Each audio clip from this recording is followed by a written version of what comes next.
La batalla por la reconstrucción.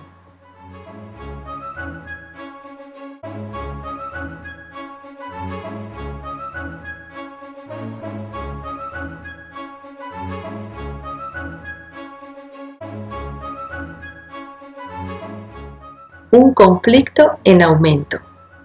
El Congreso rechazó el plan indulgente de Andrew Johnson y propuso uno más duro. Al igual que Lincoln, el presidente Andrew Johnson propuso un plan de reconstrucción indulgente y lo puso en marcha sin consultar a los legisladores. En enero de 1865, el Congreso aprobó la 13ª enmienda que prohibía tanto la esclavitud como el trabajo forzoso.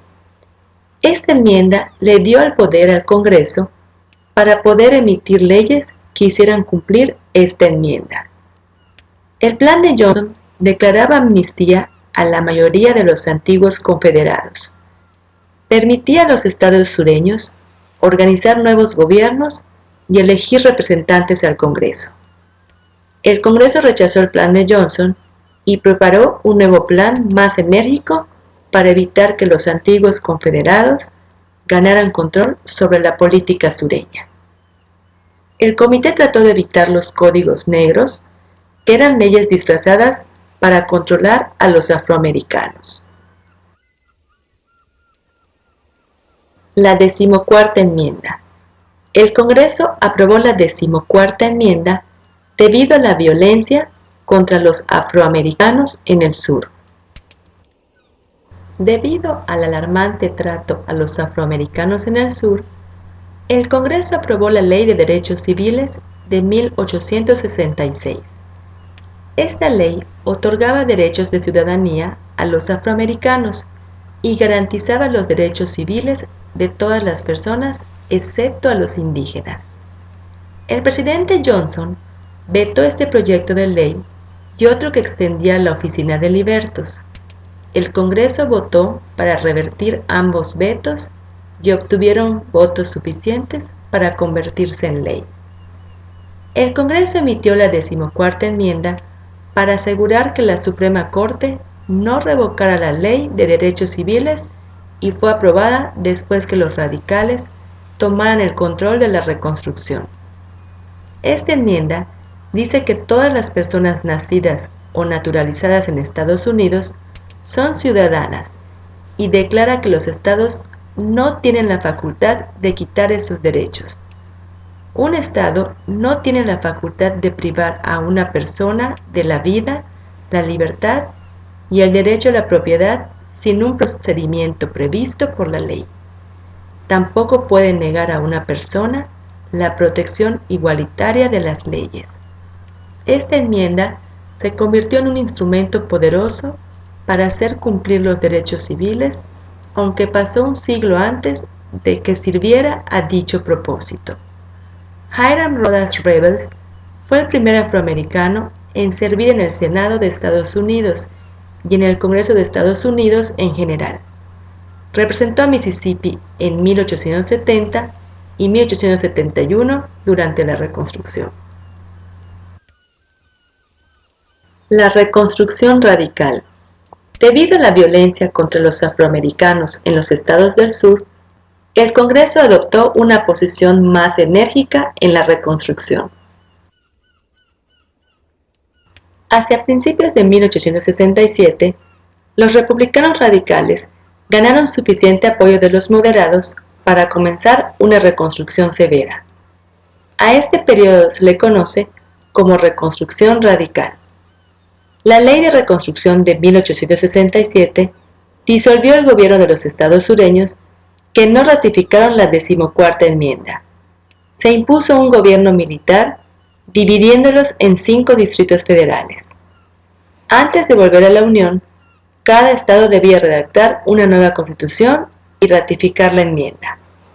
El gobierno militar ayudó a empadronar a los afroamericanos sureños. En 5 estados, los votantes afroamericanos sobrepasaron a los blancos.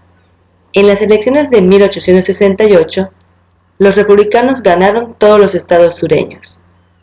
Los estados redactaron nuevas constituciones y en junio de 1868, el Congreso dio asientos a representantes de 7 estados reconstruidos. Por primera vez, los afroamericanos del sur ejercieron un papel activo en la política. Hubo afroamericanos elegidos como comisarios, alcaldes, jueces, etc. Hiram Revels y Blanche Bruce fueron miembros del Senado. En la reconstrucción radical hubo mucha corrupción y gasto excesivo, pero también hubo muchos logros como escuelas públicas, reglas más justas para votar, distribución de impuestos más equitativa, derechos de propiedad de la mujer, etc. El Partido Republicano se hizo muy fuerte en el sur, ganando 3 grupos clave: los Scalawags, que eran sureños blancos que se habían opuesto a la secesión; los votantes libertos; los Carpetbaggers, que eran norteños blancos que se trasladaron al sur para abrir negocios.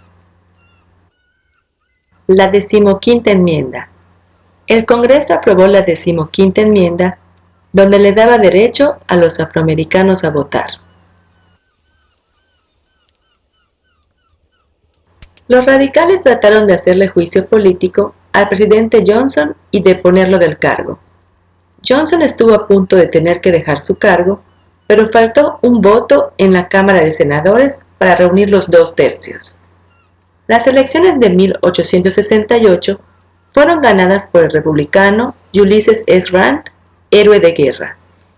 En estas elecciones, unos 500,000 afroamericanos votaron. A pesar de la oposición de los demócratas, el Congreso apoyó la 15ª enmienda en 1869, que entró en vigor en 1870. Esta prohibía a todos los estados negar el derecho al voto debido a su raza, color o antigua condición de esclavo. Algunos afroamericanos pensaron que esta enmienda quedaba corta debido a que los estados podrían exigir a los votantes poseer tierras o pagar impuestos al voto. Enfurecidos por haber sido desplazados del poder, algunos blancos optaron por la violencia. Crearon sociedades secretas como el Ku Klux Klan, quienes aterrorizaban a los afroamericanos obligándolos a no votar, etc. Este escenario fue propicio para el fin de la reconstrucción.